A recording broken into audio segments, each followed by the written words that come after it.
What's up, everyone? Happy Valentine's Day. Sorry for the late start for the show. Thank you for hanging out with me today on this very special day dedicated to love and romance. So in honor of Valentine's Day, I wanted to have a special Valentine's Day themed episode of The Wealthy Boss. So tonight we're talking about how self-care affects your love life. Now, this is, of course, important to us as entrepreneurs as we're struggling to manage our own care, with taking care of the people in our lives, with running our businesses, with also sometimes working a full-time job on top of that.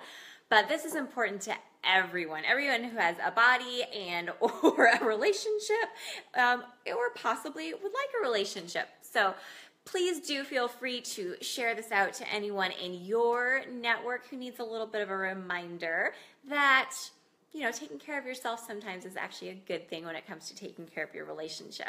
So the reason that I wanted to talk tonight about how self-care affects your love life is that so many of us, we're wearing multiple hats. We're not only entrepreneurs, but many of us are our spouses or are part of a significant other relationship. We're managing, maybe we have pets, we have kids, we have all these things that we're trying to take care of, and oftentimes we use that as the reason not to take care of ourselves. We have too many other things that call for our energy, for our demands, for our attention, and so putting our own care off through healthy practices and making time for ourselves and managing our stress and watching what we do with our bodies and what we put into our bodies, sometimes we put that and we hold that up on a pedestal because we think, well, I just care about other people, so I'm going to sacrifice my own needs for the needs of others. But when you look at how that actually plays out in real life, and there's lots of science that we'll talk about to show that, to kind of back that up, it doesn't really work that way. When you are not taking care of yourself physically or emotionally, then you truly can't take care of others. And I know we hear that. We hear the whole concept of can't pour from an empty cup, but we're actually going to look at some of the science behind that tonight to really solidify the reason that we need to be spending time on ourselves and in our healthy habits so that we can overflow and take care of those things that are important to us. So typically we talk about that in regards to how our habits impact the quality of our work. Well, tonight we want to talk about how that impacts the quality of our relationships. So you'll notice a lot of overlap because the way that we take care of ourselves is very interconnected, as is the way that we take care of our relationships, and the way that we're serving in our relationships and the health of our relationships also impacts our physical health. So you'll notice kind of a lot of themes that kind of overlap and cross over, but primarily we're going to be taking a look tonight at the impact of fitness, sleep, and stress management, the impact that they have on, particularly on our love life, on our romance. So, gonna get down. This should be a nice, juicy topic tonight.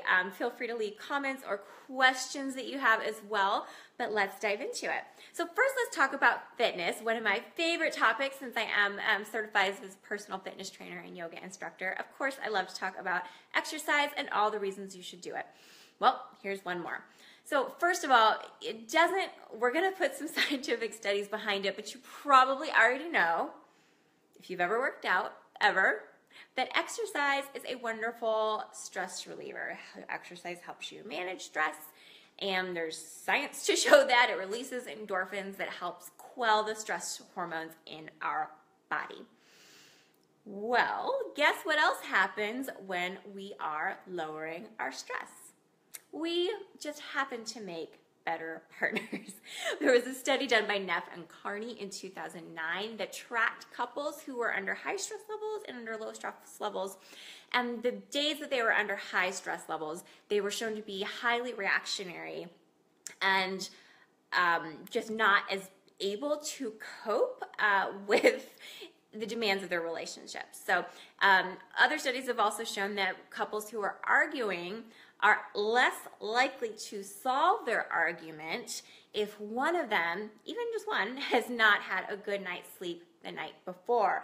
So right off the bat, before we can even think about romance or intimacy, if we are highly reactive and we're dealing with a lot of stress in our lives, then we're probably not going to be super level-headed, super conscious of another person's feelings. We might be overreactive to how things are taken or said, maybe out of context.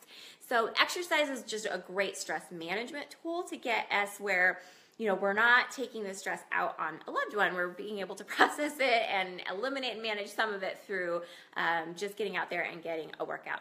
I love this quote. It's going around on Instagram. Have you seen it? It says, I think I mentioned it a couple shows ago too. It says, what is it? I do yoga because punching people is generally frowned upon. Right?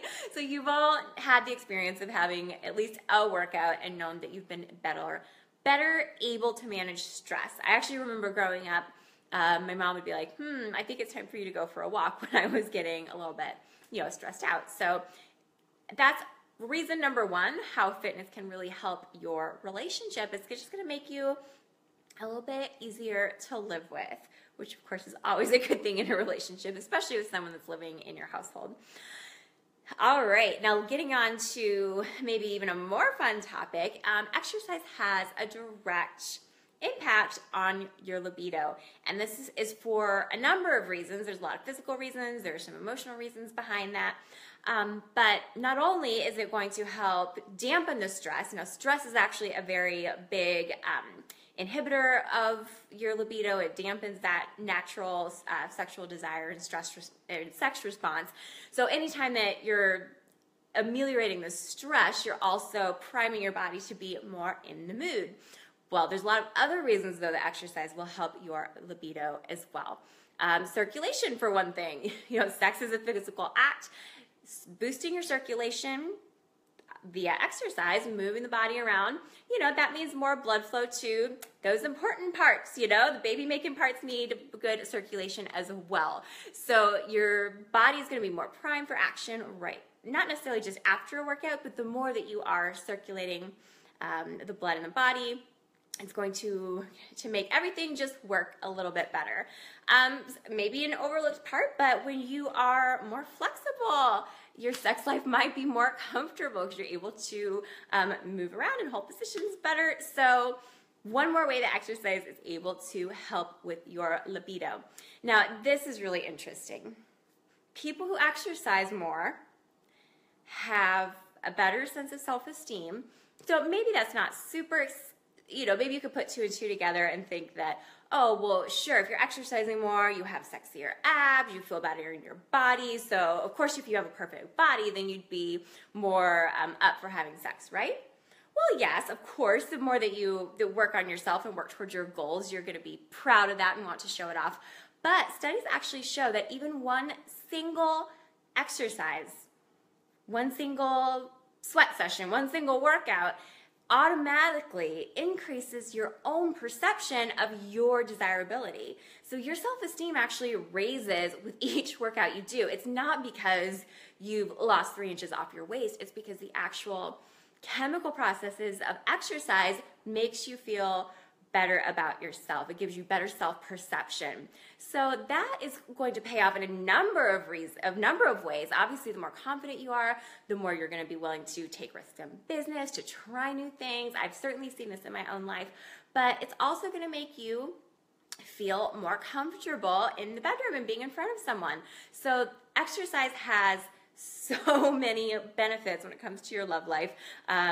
Not just mood and reactivity, but even some of the details of what happens between the sheets just gets better when we are making that time for exercise. So if you ever feel guilty because you're ignoring your partner, you feel like you're not spending time with them because you want to work out, well, I doubt that they're going to be complaining too much when you start to connect the dots between this area of your life and that area of your life.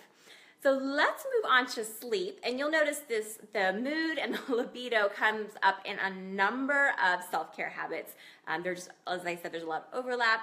There's a lot of things that start to improve when we're taking care of ourselves. So again, we'll kind of look at these different health habits and how they relate to mood, our libido, and some other things too. All right, so sleep. Sleep. One source, if you're really interested in diving deep into how sleep affects your relationships and your relationship ability, which is an important part of relationships, I strongly recommend checking out the Model Health Show. It's a podcast by John Stevenson. Check out the Model Health Show episode, I think it's 143. Yeah, 143 is all about the entire episode, almost an hour worth of science behind how sleep in and of itself affects your relationship. Well, as we already mentioned before, exercise can help quell some of that stress that makes you less responsive, a little bit easier to be around, kind of improves your mood. Well, sleep has a really big component of your ability to reason, to not be overreactive, to fight fair.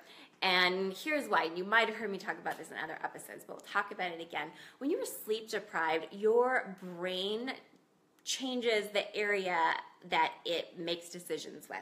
So you have two areas of your brain that are responsible for decision making. The amygdala, which is further back in the brain and is a little bit more primitive in terms of our evolution. The prefrontal cortex came along later in our history. And then the prefrontal cortex. So the prefrontal cortex is a more highly evolved part of the brain. It's the part of the brain that makes complex decisions, that is able to assess situations before choosing a response, which, come on, if you've been in a relationship for more than 2 weeks, you know that that's sometimes important to think before you speak. Well, the prefrontal cortex is only active if we are well rested. When we have been sleep deprived, then basically that prefrontal cortex area of our brain just calls in. It just calls in sick, takes a day off, it plays hooky, it goes on strike, and our amygdala, which is the more emotional center of our brains, kicks in, and that's where you have the more gut reactions, the more things that come out of your mouth that didn't mean to come out of your mouth, or even just jumping to conclusions that doesn't necessarily do your relationship any favors. So sleep is a really important component of being able to keep your cool, being able to respond in a way that's going to be favorable and not just that right off the bat emotional decision or reaction, even less of a decision and more just a reaction. So sleep is important to preserving all of your relationships. Of course, the one that you're around most of the time is going to see the biggest impact of whether or not you're sleep deprived. Of course, sleep also affects our libido. In fact, studies show, I think this study is particularly for women, but it affects men and women as well, that women who have had a good night's sleep the night before are 14% more likely to have sex the next night than if they did not get a good night's sleep. So it just makes sense. Our testosterone levels are higher when we have been getting good sleep. They also improve with exercise. So there's a double whammy there. If you're exercising and you're getting good sleep, that automatically ups your testosterone levels. And both men, I know we always think of men having testosterone, but both men and women have testosterone, and both men and women need testosterone in the act of intimacy. It improves everything. It increases desire. It increases your body's ability to respond. So sleep impacts whether or not you're going to be in the mood. Of course, if you have been in an argument too, if you're already sleep deprived and not getting along well, of course that's going to kill the mood right away too. So sleep is an important component of, again, your mood, how you are to be around, and then just physically what's happening when you go to bed with someone. Finally, let's talk about stress management. Now, we already talked about the fact that exercise and sleep play a big role to stress management. They are definitely tools and resources that we have to not let ourselves get into a heightened stressful state. But there's other components of stress management as well. Again, when we're talking about mood and reactivity, meditation, for example, really gives us that chance to restore perspective, to look at something from someone else's point of view. Really, I've heard meditation described as the ability to separate and create space between a stimulus and a response. So it's really cultivating that sense of being able to look at things in a number of perspectives before we attach ourselves to a certain perspective, which of course is helpful when it comes to being in a relationship with someone. I also think that playfulness and having a sense of humor, whatever we are doing to reduce our stress will help us just be more fun to be around. When you've got a good sense of humor, when you are able to have fun with the person that you're with, you're not as able to do those if you're in a heightened stressful state. So if you're making time to play, making time to do fun things, whether it's with yourself or with your partner, that's only going to lead to you having that better sense of humor, wanting to just be a fun person to be around. And I think if you're putting some effort, and I know as entrepreneurs it's really difficult to make time for things like play and recreation, but if you're making some space in your life for it, it just makes you that more interesting. Again, even if you are making time for recreation on your own, it's going to pay off in your relationship. If you have hobbies that you're pursuing, that's something to talk about with your significant other. I've heard the phrase or the saying, if you want to attract a good partner, you need to be interesting. I'm not quoting it correctly, but in order to attract the type of relationship that you want, you need to be interesting. So having hobbies, making time for recreation, not just always being in survival mode, can really help. Even if you're in a relationship, you've been in a relationship for years, having your own sense of pursuits and hobbies and interests and dreams will really help you have those things to talk about and to have conversations around and to participate in together. So I hope these things are helpful to just take the guilt out of taking care of yourself. I know that that's typically what drives most of us who are conscious and wanting to make a difference in the world. It's often that guilt that holds us back from taking care of ourselves. And I wanted to show you one more time all the reasons why guilt is just simply misplaced when it comes to not taking care of ourselves, that it actually pays off in all those other areas of our lives that are important to us. So, and also remember that self-care and romance work both ways. When you're taking care of yourself, you're going to be a better partner. You're going to be able to interact better. You're going to be able to respond better, whether that's sexually, whether that's emotionally. But also when you're investing in your relationship and when you're in that place of balance with your relationship, that also affects your self-care, your stress levels. Oxytocin, for example, is one of the hormones that's released during intimacy. Now that can mean sexuality or even on an affection level. So you can have oxytocin with your puppy. You can have oxytocin through a hug. That's the cuddle hormone is generated through a number of touch spectrums, and oxytocin is shown to clinically make you calmer. It affects your abilities to cope with stress, so it reduces cortisol hormones, and it even leads to reduced cravings, believe it or not, reduced cravings for unhealthy food. So when you're taking care of your relationship, it's going to be taking care of you. And when you're taking care of you, you're going to be taking care of your relationship. A healthy sex life will lead to better sleep, but then a better sleep will lead to a better sex life. So that's the beautiful thing. Once you start establishing these habits, they really make the other habits work in tandem, and they really end up supporting each other and adding to those virtuous cycles rather than sometimes the vicious cycles that we set up for ourselves. So I hope this episode brought a little bit of clarity to you. I would love to hear what your thoughts are, what your own experiences might be with some of the things that we talked about. Remember, I am here every Tuesday at 5:45 Mountain Standard Time. We talk about all things related to healthy habits and self-care for entrepreneurs who are overworked, trying to manage it all, but remembering that we need to take care of ourselves before we can really shine at all of those other things that are important to us. So thank you so much. If you are not part of the Wealthy Boss community, why not? We want to have you there. We can't wait to get to know you. The Wealthy Boss community is a free private Facebook group of us wealthy bosses. We're getting bigger and bigger. We're almost up to 200 people. And we have daily discussion topics where we motivate each other to put those healthy intentions into practice, to make them consistent, to celebrate baby steps so that we can create businesses and lives that are sustainable. When we're managing our health, then we're managing our energy. When we're managing our energy, we're better able to do the things that we want to do. So sometimes you need that little gentle reminder. Sometimes you need that vote of encouragement when you're struggling to make those healthy choices. And that is exactly what the Wealthy Boss community is.